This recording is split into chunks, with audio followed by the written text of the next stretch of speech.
નમસ્કાર મિત્રો, સ્વાગત છે ફરીવાર અમારા એક ગુજરાતી નવા વિડીયોમાં। હાલમાં મિત્રો હવામાન વિભાગે મોટી આગાહી કરવામાં આવી છે।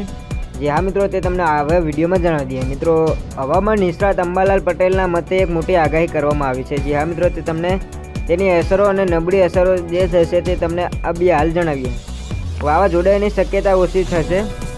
ઉત્તર ભારતના પહાડી વિસ્તારોમાં ભારે હવામાનની સંભાવના રહેશે। જી હા મિત્રો, જ્યારે ગુજરાતના ઘણા ભાગોમાં વાદળ છવાયું વાતાવરણ રહેશે। તેના મતે કહી શકાય કે પરેશ ગોસ્વામીએ સૌરાષ્ટ્રમાં ભારે આગાહી કરી છે, ત્યાં વરસાદની આગાહી રહેશે। મિત્રો, આગળ જણાવી દઈએ કે ઉત્તર ગુજરાતના કેટલાક વિસ્તારોમાં ભારે પવન પણ ફૂંકાશે, જેના કારણે શિયાળુ પાકને નુકસાન થવાની શક્યતા રહેશે। મિત્રો, તમે પણ ખેતી કરી તો સાવધાન રહેજો। મિત્રો, જો જિલ્લાઓની વાત કરવામાં આવે તો મધ્ય ગુજરાત, અમદાવાદ, ગાંધીનગર, આણંદ અને ખેડામાં કાળા દિમાગની વાદળો છવાઈ શકે છે।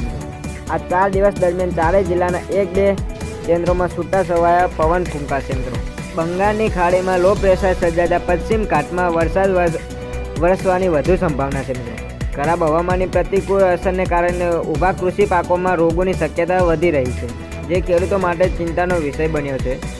જે પછી ફેબ્રુઆરીના ત્રીજા અઠવાડિયામાં અને માર્ચ એપ્રિલના મહિનામાં પણ હવામાનમાં સતત ફેરફાર થઈ શકે છે અને છૂટાછવાયા વરસાદ પણ થઈ શકે છે। મિત્રો, ખેડૂતો માટે એક મોટા સમાચાર કહેવાય તો શેર કરી દેજો આગળ।